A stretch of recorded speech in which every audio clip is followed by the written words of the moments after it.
Nah, akhirnya tiba-tiba baru saja sekian bulan yang lalu Mahkamah Agung memotong dari hukuman seumur hidup, dipotong 50%. Ya itu tadi. Kenapa? Khawatir Jenderal Sambo nyanyi. Ya kan? Sama dengan Menteri Agama kita. Siapa Menteri Agama kita itu? Pak Yakut Kumas.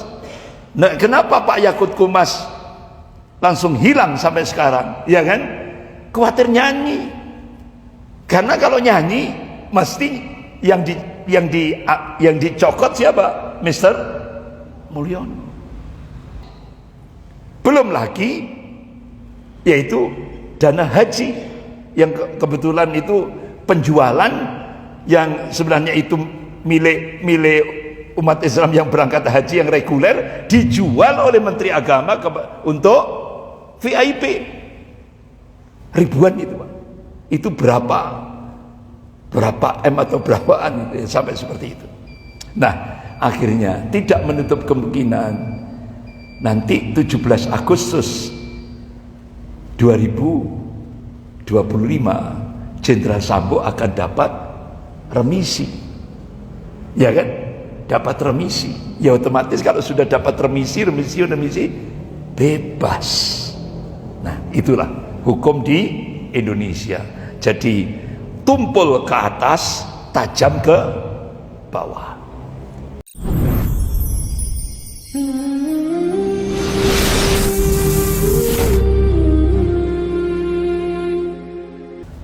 Assalamualaikum warahmatullahi wabarakatuh. Innal hamdalillah nahmaduhu wa nasta'inuhu wa nastaghfiruh wa na'udzu billahi min shururi anfusina wa min sayyiati a'malina. May yahdihillahu fala mudilla lahu wa may yudlil fala hadiya lahu. Asyhadu an la ilaha illallah wahdahu la syarika lahu wa asyhadu anna Muhammadan abduhu wa rasuluh. Ya ayyuhalladzina amanu taqullaha haqqa tuqatih wa la tamutunna illa wa antum muslimun. Ya ayyuhan nasu taqu rabbakum alladzi khalaqakum min nafsin wahidah wa khalaqa minha zawjaha wa batha minhuma rijalan katsiran wa nisaa'a. Wattaqullaha alladzi tas'aluna bihi wal arham innallaha kana 'alaikum raqiba. Ya ayyuhalladzina amanu taqullaha wa qulu qawlan sadida yuslih lakum a'malakum wa yaghfir lakum dhunubakum wa may yuti'illaha wa rasulahu faqad faza fawzan 'azima. Amma ba'd. Fa inna asdaqal hadits kitabullah wa khairul hadi hadi Muhammadin sallallahu alaihi wasallam wa syarrul umur muhdatsatuha wa kullu muhdatsatin bid'ah wa kullu bid'atin dhalalah wa kullu dhalalatin finnar. Ma'asyiral muslimin rahimakumullah. Allah Subhanahu wa taala memberikan tanbih, peringatan kepada kita hamba-hambanya yang amanu wa taqwa, sebagaimana firman Allah dalam surah Al-Ankabut ayat 2 sampai 3. Allah berfirman, a'udzubillahi minasyaitonir rajim, ahsiban nas ayyutraku ayyaqulu amanna wa hum la yuftanun wa laqad fatana alladziina min qablihim fala'lamanallahu alladziina shadaqu wa la'lamanal kadhibin. Apakah manusia mengira mereka dibiarkan begitu saja, hanya cukup mengatakan ya Allah saya telah beriman, sedang mereka tidak diuji lagi? Padahal sesungguhnya Allah telah menguji orang-orang sebelum kalian. Justru hikmah Allah memberikan mihnah, ujian, al-mihnah, ujian, cobaan, tantangan, tribulasi kehidupan itu. Hikmahnya Allah ingin tahu Siapa yang istiqomah terhadap keimanannya? Dan Allah juga ingin tahu, dengan ujian cobaan itu Allah ingin tahu siapa yang dusta akan keimanannya. Ini sunatullah, hukum objektif seni di dalam hidup yang diberikan oleh Allah pada setiap hamba-hambanya. Semakin tinggi iman seseorang, semakin tinggi pula ujian yang Allah berikan kepadanya. Ini sunatullah. Jadi Allah mencoba untuk melakukan tamhis, apa bahasa Indonesianya, filter, jadi penyaringan. Jadi dengan Allah turunkan ujian, cobaan, tantangan, tribulasi kehidupan di dunia ini, Allah ingin menyaring, memfilterisasi hamba-hambanya. Siapa yang istiqomah dan siapa yang dusta. Itu hikmahnya. Bahkan Rasulullah SAW mengabarkan apa ujian yang diberikan oleh Allah, ujian yang disiapkan oleh Allah untuk menguji iman kita masing-masing. Rasulullah bersabda, qala Rasulullah SAW, al-mu'minu baina khamsin sadaid, mu'minun yasuddu, wa munafiqun yabghaduh, wa kafirun wa yuqatiluh, wa syaitan yudilluh, wa nafsun tunazi'u. Ada 5 macam tantangan yang disiapkan oleh Allah untuk menguji hamba-hambanya yang mukmin. Yang pertama, mukmin yasuddu, orang mukmin yang terkena penyakit hasad, dengki, iri. Ini ujian yang pertama yang akan kita hadapi bersama. Yang kedua, al-munafiqun yabghadu, orang munafik yang senantiasa membenci. Ini tantangan yang kedua yang disiapkan oleh Allah untuk menguji iman kita masing-masing. Yang ketiga, wa kafirun wa yuqatil, orang kafir yang senantiasa memerangi, memusuhi. Sebagaimana Allah ingatkan dalam surah Al-Baqarah ayat 217. A'udzubillahi minasyaitonir rajim. Wala yazaluna yuqatilunakum hatta yaruddukum an dinikum in istata'u. Selamanya, kata Allah, orang-orang kafir itu tidak akan pernah berhenti.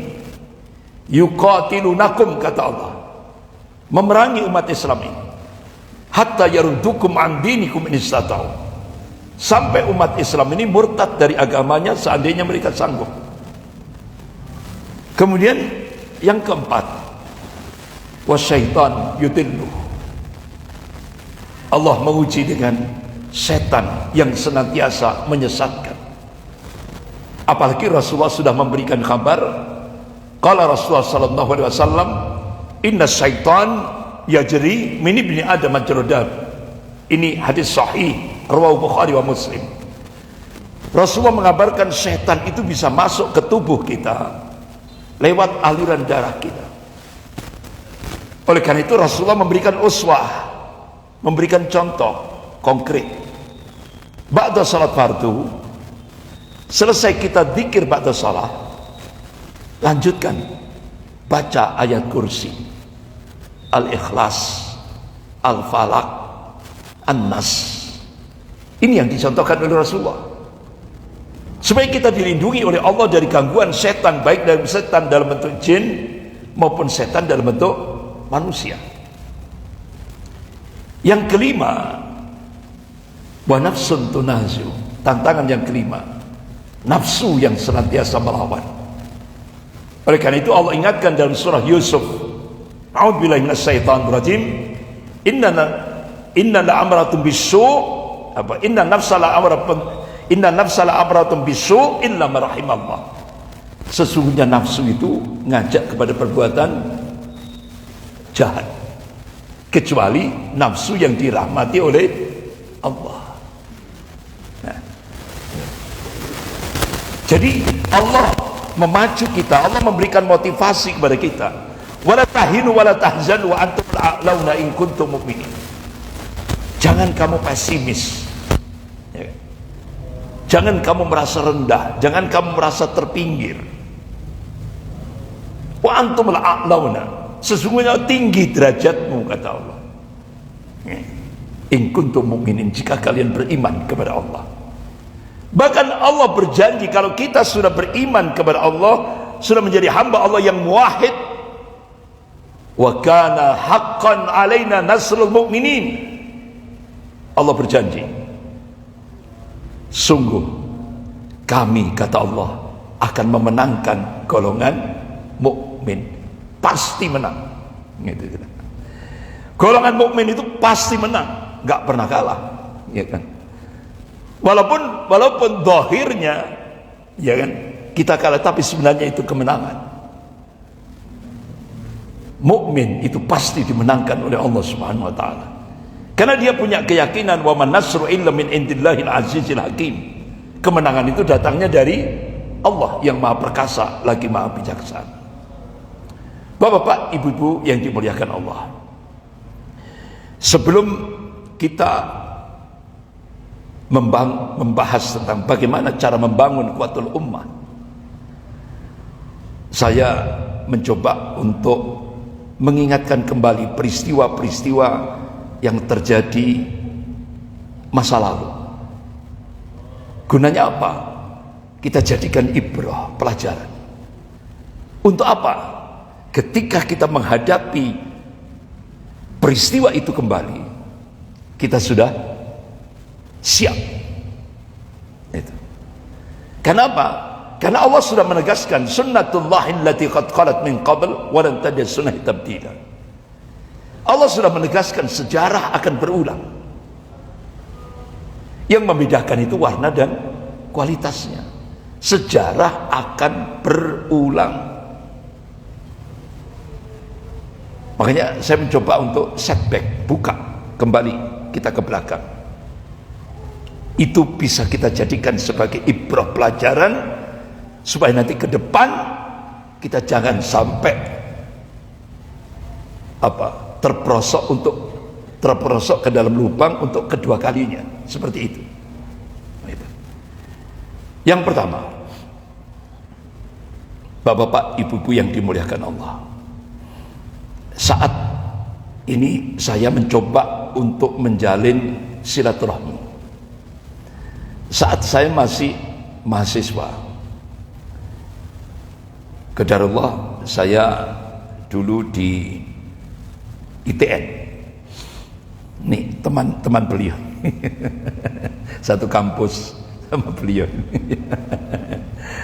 Tapi saya teknik elektro, beliau teknik sipil, ya, sipil. Saya teknik elektro, beliau teknik sipil. Satu kampus di ITN Malang, Jalan Bendungan Sigura-gura. Saya waktu itu diberi amanah menjadi ketua Gerakan Pemuda Islam Malang Raya. Sementara Mayor Jenderal Kiflan Zain itu dulu mantan PII, Pelajar Islam Indonesia. Jadi kalau saya Gerakan Pemuda Islam, jadi kakak. Jadi istilahnya PII itu adik, GPI itu kakak. Nah akhirnya begitu beliau menjabat sebagai Panglima Divisi Kostrad di Singosari ini, yang kiri jalan, ya kan? Beliau minta pengurus GPI dan PI Malang Raya agar ke sana, kita diundang ke Divisi Kostrad. Akhirnya alhamdulillah ini pengurus PII dan pengurus GPI Malang Raya hadir atas undangan beliau. Masya Allah, hampir 1 jam saya mendapatkan info langsung dari Panglima Divisi Kostrad Mayor Jenderal Kiflan Zain tentang pergerakan Ordo Jesuit. Yang ini markasnya di Malang, itu di Kor Yesu. 2 minggu yang lalu diperingati gerakan Ordo Yesuit itu.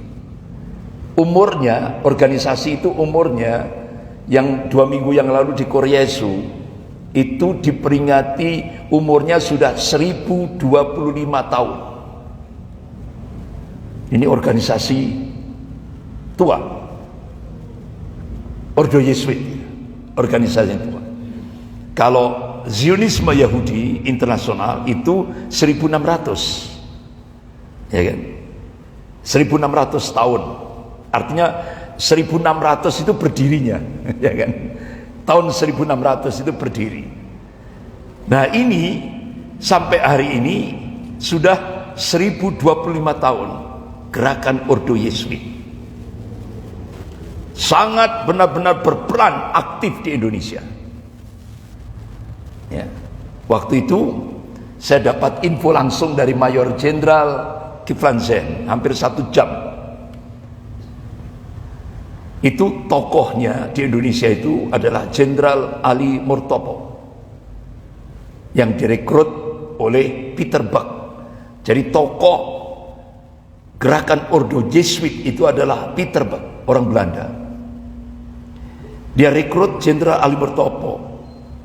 Jenderal Ali Murtopo mengangkat koordinator lapangannya yaitu Jenderal LB Murdani.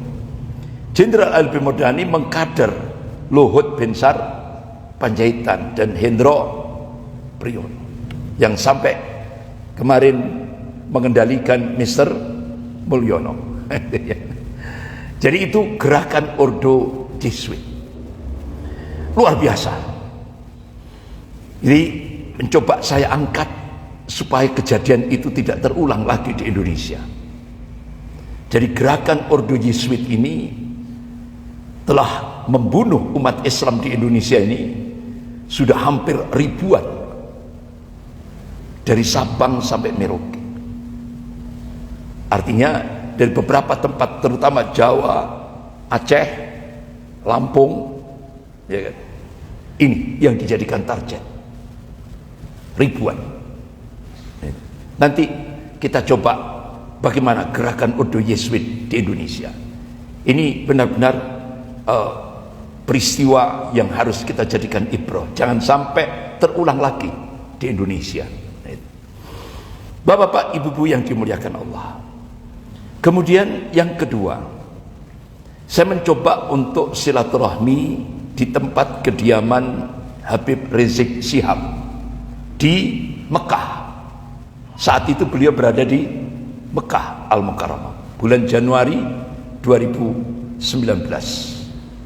saat saya membawa rombongan umroh 45 orang dari PT saudaraku. Jadi alhamdulillah, kenapa beliau ditarget untuk dibunuh, Habib Rizik Syihab? Bahkan ketika beliau sebelum hijrah ke Mekah, itu upaya pembunuhan terhadap Habib Rizik Syihab itu sudah ke-11 kali.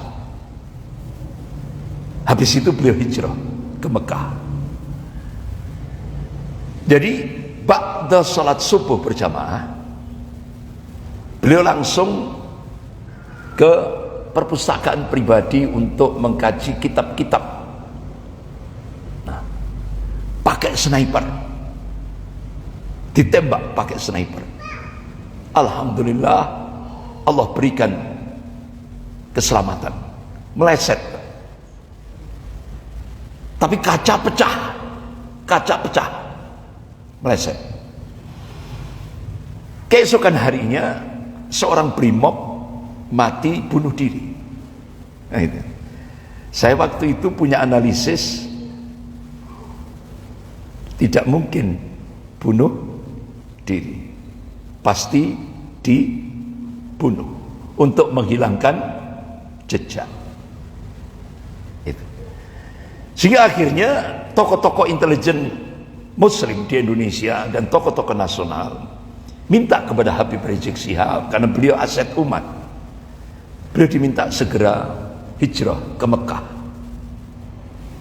Itu upaya pembunuhan yang ke-11. Kenapa? Itu kan pasca peristiwa 212. 2 Desember 2016. Pada saat itu, Masya Allah, Habib Rizik Syihab bisa memimpin umat Islam dari Sabang sampai Merauke. Itu jumlah yang hadir dihitung oleh Google, mulai dari Monas, Bundaran HI, sampai terus, itu sampai tidak ke foto. Itu Google menghitung yang hadir pada saat itu, hari itu, 13.500.000 orang. Masya Allah, dahsyat itu. Itu tanpa undangan, nggak ada undangan itu. Semua digerakkan oleh Allah, karena peristiwa itu kan merespon penghinaan Ahok terhadap Al-Quran, iya kan? Terhadap surah Al-Maidah ayat 51 itu, iya kan? Nah itu, Al-Quran dihina. Dan respon umat Islam ketika bendera Rasulullah dibakar di Tasikmalaya, ya kan? Itu. Jadi dua peristiwa itulah yang akhirnya Allah gerakkan hati-hati umat Islam dari Sabang sampai Merauke kumpul di Monas. Itu kebesaran ilahi, keberkahan ilahi yang diberikan untuk Indonesia. Tapi setelah peristiwa itu, Habib Rizik Syihab berhasil, sebelum peristiwa 2016 itu, 2014 Habib Rizik Syihab berhasil bersama tokoh-tokoh intelijen muslim di Indonesia berhasil membongkar di Indonesia ada kekuatan mafia yang ingin menghancurkan NKRI. Sekaligus beliau berhasil mendeteksi 30 indikasi kebangkitan komunis gaya baru di Indonesia. Sehingga akhirnya saat itu beliau ditarget untuk dibunuh. Apalagi pasca peristiwa 212. Sampai akhirnya Dr. Sahganda Nainggolan, dosen ilmu politik Universitas Indonesia, ketika beliau ceramah di sebuah masjid di Jakarta, beliau memberikan statement, satu-satunya orang yang ditakuti oleh Cina dan 9 naga itu adalah Habib Rizik Syihab. Saat itu langsung Dr. Sahganda Nainggolan ditangkap oleh Bareskrim Mabes Polri dengan ancaman 6 tahun penjara. 6 tahun penjara. Padahal cuma menginfokan, iya kan? Itu langsung ancaman 6 tahun penjara. Padahal ketika warga negara Republik Indonesia menyampaikan pendapat di publik, di muka umum, itu Undang-Undang Dasar 1945 itu dilindungi oleh negara, ya kan? Dilindungi oleh negara. Jadi kalau ini istilahnya langsung dianggap ini pidana, itu jelas melanggar Undang-Undang Dasar 1945. Sehingga akhirnya ketika beliau ketemu di Jogja, saya ketemu beliau di Jogja, saya tanya, Pak Sahganda Nainggolan, gimana proses hukumnya? Ustaz, ya cuma ancaman saja, 6 tahun penjara. Sampai sekarang belum ada SP3. SP3 itu kalau sudah selesai perkara, itu SP3. Tidak ada, ngambang. Karena apa? Kalau itu diteruskan, otomatis itu bertentangan dengan Undang-Undang Dasar 1945, konstitusi negara kita. Kenapa? Setiap warga negara berhak mengeluarkan pendapat di muka umum, boleh, itu dilindungi oleh negara. Nah ini cuma ngomong itu saja langsung ditangkap. Ini kan berarti kan pelanggaran aparat, pelanggar konstitusi negara, sehingga sampai nah, bapak-bapak, ibu-ibu yang dimuliakan Allah. Nah, inilah yang akhirnya Habib Rizik Syihab, ketika saya bertemu dengan beliau ngomong, Ustadz Andri, sebelum antum ke sini ada dua petinggi Indonesia yang datang. Yang pertama Kapolri 2019 itu Jenderal Tito Karnavian.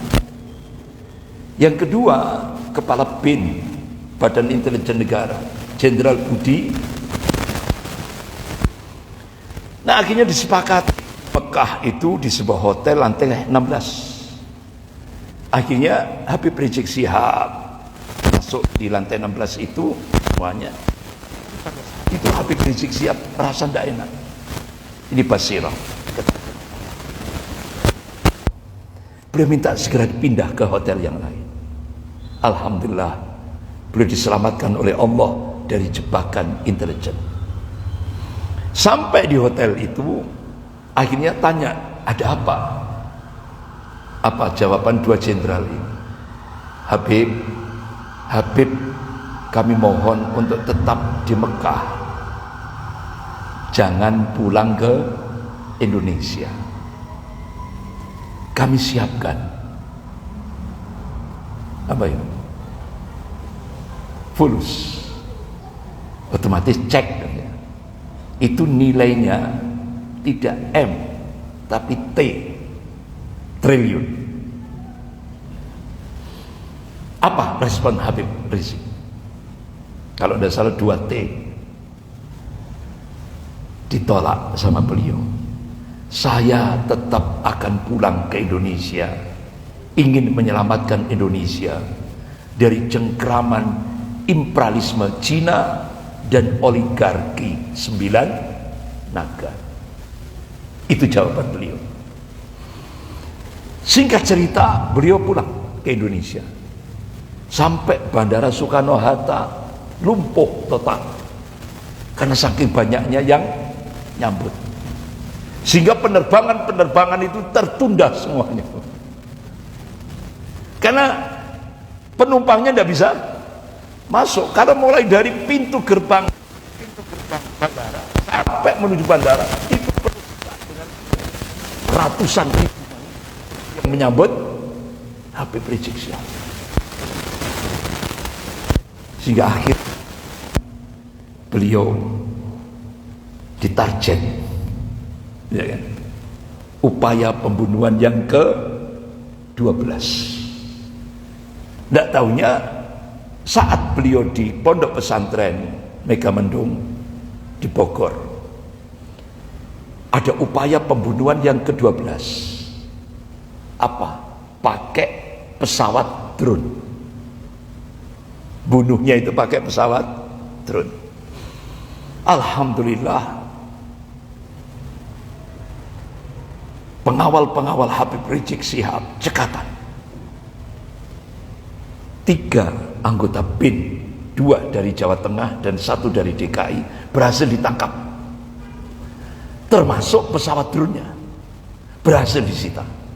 Sehingga gagallah pembunuhan, upaya pembunuhan yang ke-12. Singkat cerita, mulai lagi upaya pembunuhan yang ke-13 saat beliau memberikan kuliah subuh di satu tempat dari Megamendung, Bogor, dari pondok pesantren beliau, ternyata sudah dibuntuti. Beliau bersama anak, cucu, menantu dan pengawal-pengawalnya berangkat lewat tol Cikampek. Saat di tol Cikampek, ya disitulah target pembunuhan yang ketiga. Kejar-kejaran di jalan tol Cikampek. Targetnya Habib Rizik Syihab harus dibunuh saat itu juga. Alhamdulillah, pengawal Habib Rizik berhasil menghadang. Jadi mobil pengawalnya berhasil menghadang dari para pembunuh Habib Rizik Syihab ini. Sehingga akhirnya Habib Rizik Syihab dengan kecepatan tinggi berhasil lolos bersama anak, menantu, istri, dan cucu. Itu. Sehingga yang masih ada kejar-kejaran di sini adalah pengawal 6 orang. Oleh pembunuh ini tadi langsung bannya itu ditembak. Ban mobilnya pengawalnya Habib Rizik ditembak. Sampai akhirnya dengan kecepatan tinggi itu di tol Cikampek itu tidak, bannya kan sudah meletus sampai ke kilometer 50. Disitulah terjadilah penangkapan. Ini benar-benar kejahatan yang sangat luar biasa. Sampai akhirnya tidak ada konfirmasi. Qadarullah, mobil yang pengawal itu ada di sebuah showroom Polwan. Sehingga akhirnya mobil itu ditemukan dan itu akhirnya dibawa ke rumahnya Habib Rizik Syihab.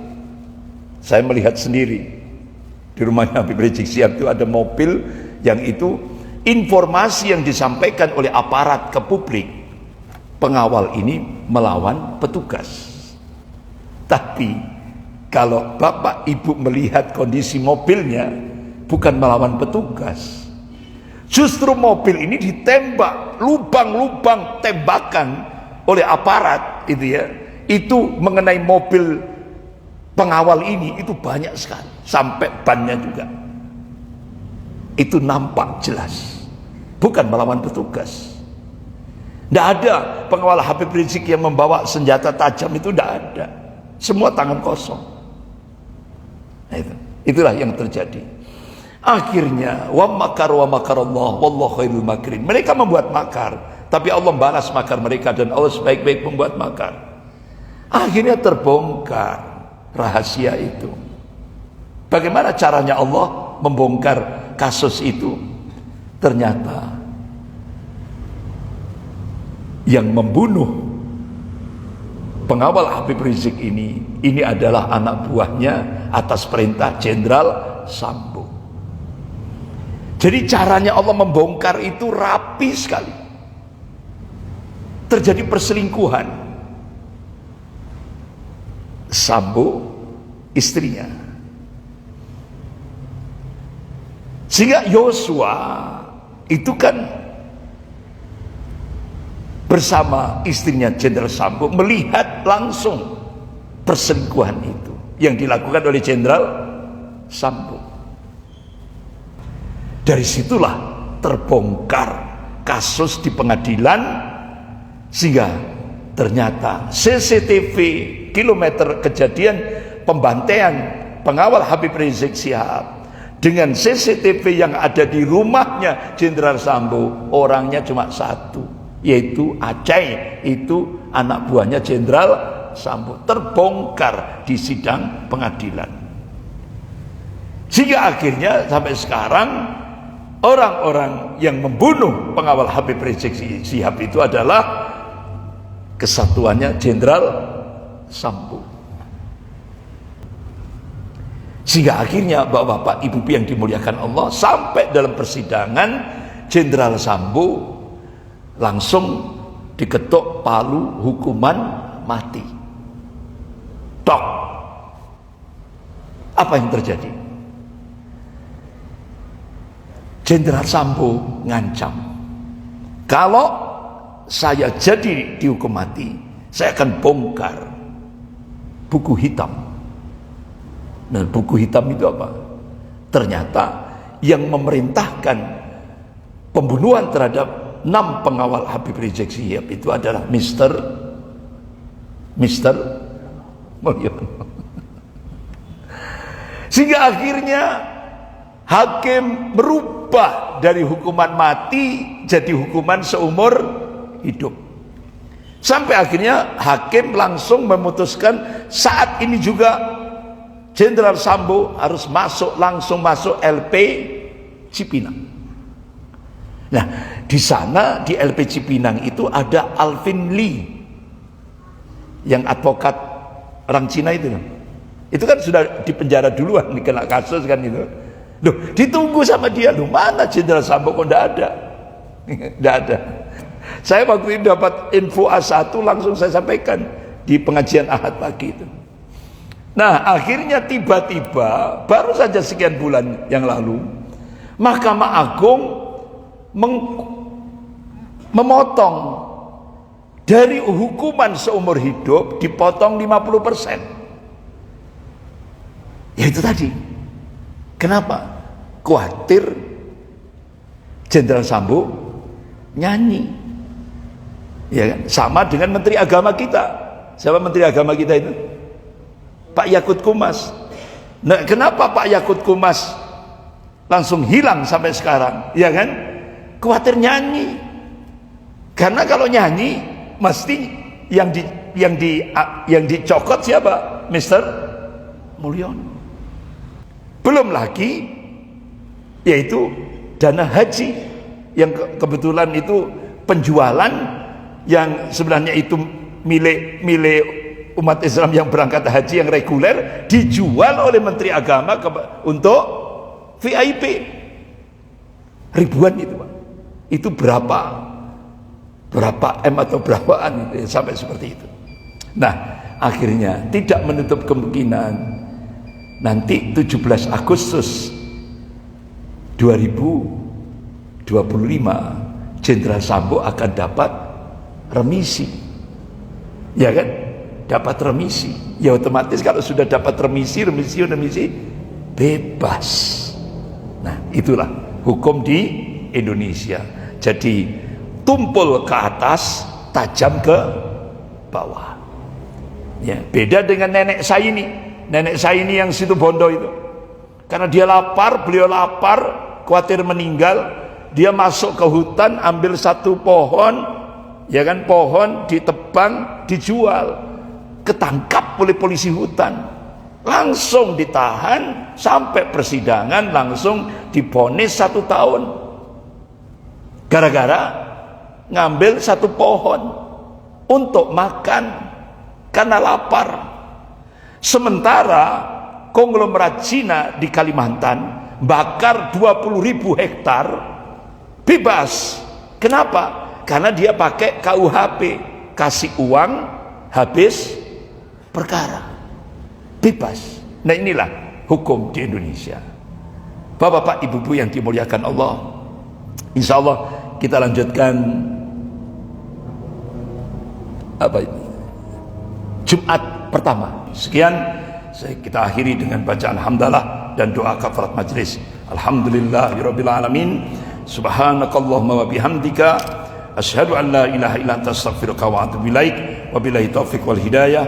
Wassalamualaikum warahmatullahi wabarakatuh.